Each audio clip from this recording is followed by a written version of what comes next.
बिस्मिल्लाहिर्रहमानिर्रहीम। अस्सलामु अलैकुम। नाज़रीन, दीनी मिसाल में खुश आमदीद कहते हैं। आज की हमारी इस वीडियो का मौजू दो तीन बहुत ही अहम मौजू हैं, उसके बारे में अभी हम आपको तफसील से बताते हैं। तो शुरू करते हैं आज की वीडियो। नाज़रीन, हमारा सबसे पहला मौजू है बग़ैर कुल्ली वज़ू करना दुरुस्त है।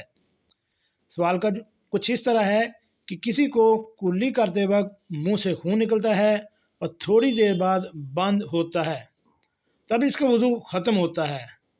क्योंकि कुल्ली करने से वज़ू टूटने का अंदेशा है, इसलिए अगर वो कुल्ली ना करे, नमाज पढ़ ले तो दुरुस्त है या नहीं।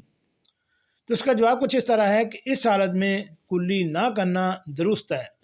बग़ैर कुल्ली किए नमाज सही हो जाती है।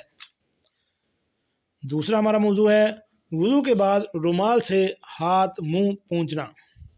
सवाल यह है कि वज़ू करके रुमाल से बदन सुखाना दुरुस्त है या नहीं। इस सवाल का जवाब कुछ इस तरह है कि वज़ू के अज़ा को रुमाल से पोंछना मुस्तहब और आदाब में से है। इसका खुलासा ये है कि रुमाल से पोंछना मकरूह नहीं बल्कि जायज़ है। नंबर 3 पे मौजू है कि एक हाथ से वज़ू करना खिलाफ सुन्नत है।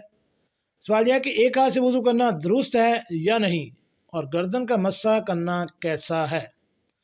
तो चलते हैं इस सवाल के जवाब की जानिब। एक हाथ से वज़ू करना दुरुस्त है, मगर खिलाफ सुन्नत भी है। बिला ज़रूरत ऐसा नहीं करना चाहिए। गर्दन का मस्सा उंगलियों की पुश्त को खींच कर, जैसा कि मारूफ है, ऐसा करना दुरुस्त है। जी नाज़रीन, कैसे लगी आज की हमारी ये मालूमाती वीडियो। हमारे इस चैनल को